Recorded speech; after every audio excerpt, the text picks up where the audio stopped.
Bharuch Jadeshwar road પર રેતી ભરેલા હાઈવા ટ્રકનો અકસ્માત, ડિવાઈડર પર ટ્રક ચડી જતા ટ્રાફિક જામ થયું।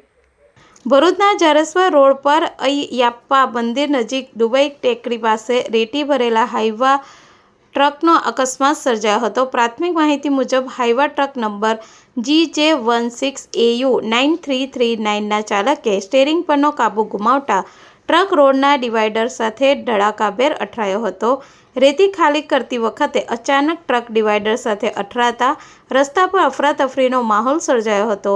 અકસ્માત બાદ હાઈવા ટ્રકનો ચાલક વાહન સ્થળ પર જ મૂકી ફરાર થઈ ગયો હોવાની માહિતી છે। ટ્રક પર on duty GSRDC government of Gujarat લખેલું પેપર પ્લેટ લગાવવામાં આવ્યું હોવાનું પણ સામે આવ્યું છે। હાઈવા ટ્રક ડિવાઈડર સાથે અથડાતા રોડ પર ટ્રાફિક જામના દ્રશ્યો સર્જાયા હતા અને રસ્તા પરથી પસાર થતા વાહન ચાલકોમાં ફફડાટ ફેલાયો હતો। જો કે સદનસીબે અકસ્માતમાં કોઈ જાનહાનિ થઈ નથી। સ્થાનિક લોકોના જણાવ્યા મુજબ નો એન્ટ્રીના સમયગાળા દરમિયાન રેતી ભરેલો હાઈવા ટ્રક રોડ પર આવ્યો હોવાનો આક્ષેપ પણ થઈ રહ્યા છે। સમગ્ર બનાવની જાણ પોલીસને કરવામાં આવતા પોલીસ દ્વારા જરૂરી કાર્યવાહી હાથ ધરવામાં આવી હોવાનું જાણવા મળે છે। વિડીયો જર્નાલિસ્ટ વિરેન્દ્ર પાટીલ સાથે સત્ય ટીવી ન્યૂઝ ભરૂચ।